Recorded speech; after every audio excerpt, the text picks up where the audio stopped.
Hello, I am Craig Tingle of the Tingle Law Firm, and I want to thank you for tuning in and taking a few moments to learn about commercial real estate agreements in Florida. Commercial real estate lease agreements are generally more complex than a residential lease agreement. Prior to entering into a commercial real estate lease agreement, it is important to really understand what you are getting yourself into. From implied and expressed duties of each respective party to the agreement or formalities associated with the agreement's execution, there are aspects to a commercial lease agreement that you should be aware of. Florida laws are complex. This period of instruction will be a handy guide and provide you with an overview of what you should know about commercial real estate lease agreements in Florida. A commercial property lease is a conveyance of possession and use rights for an agreed period of time. If the commercial real estate lease agreement is for a period of more than 1 year, the agreement must be signed in the presence of 2 subscribing witnesses as set forth in Florida Statute Section 689. In contract law, there is a legal doctrine that requires some contracts to be in writing in order to be enforceable. This doctrine is known as the Statute of Frauds and requires a written contract signed by the party to be charged. That is, the party whom the contract would be enforced against. In Florida, under Florida Statute Section 725, all leases greater than 1 year are void unless they are in writing. There is an exception to the Statute of Frauds, which can make an oral contract for a commercial lease greater than 1 year enforceable. This exception is called part performance and arises in circumstances where one party relied on an oral agreement to such an extent that it partially performed under the oral agreement. In such a case, the oral agreement may not be voided in reliance on the Statute of Frauds. A lessor, also known as a landlord, is a person who grants the lease of real property to another party. The lessee is someone who is also known as the tenant. The lessee pays the landlord or lessor for the right to use the real property for a certain period of time. Corporate entities can also take on the role of either lessor or lessee. A written lease may be executed by the corporate entity, provided either the president, vice president, or chief executive officer sign the commercial real estate agreement and that the lease contain a corporate seal as set forth in Florida Statute Section 692.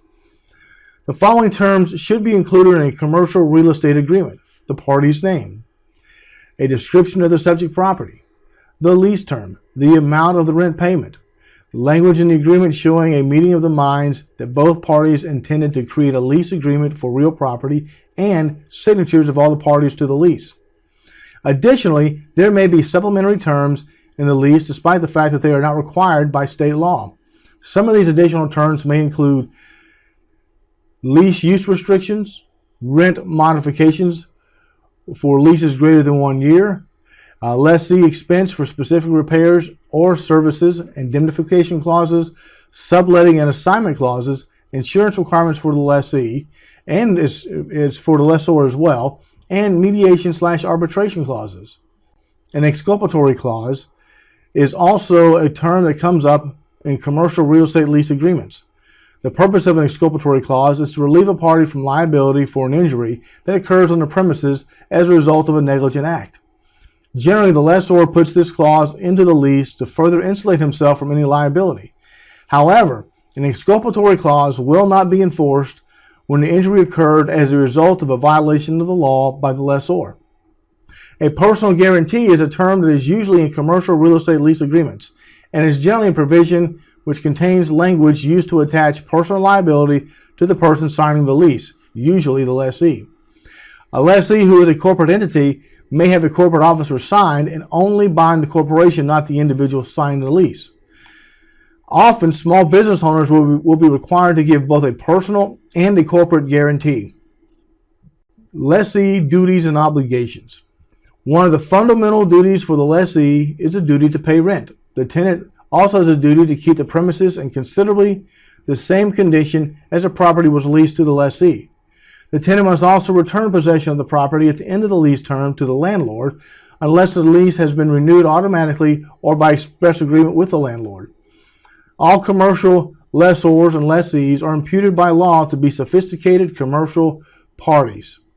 For lessees, this means you should inspect the property before executing the lease so that you are aware of any condition on the property that may impair your use of the property. The lessor probably will not be held for a defect on the property that has existed at the time that the parties entered into the commercial lease agreement. If the lessee did not comply with its duties to inspect the property before entering the lease, particularly if the defect would have been discoverable by a reasonable person upon inspection of the premises.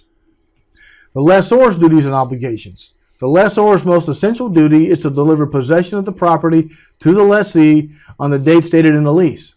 The duty of quiet enjoyment provides that the landlord is the proper title owner of the property and there will be no disturbances in the lessee's possession of the property.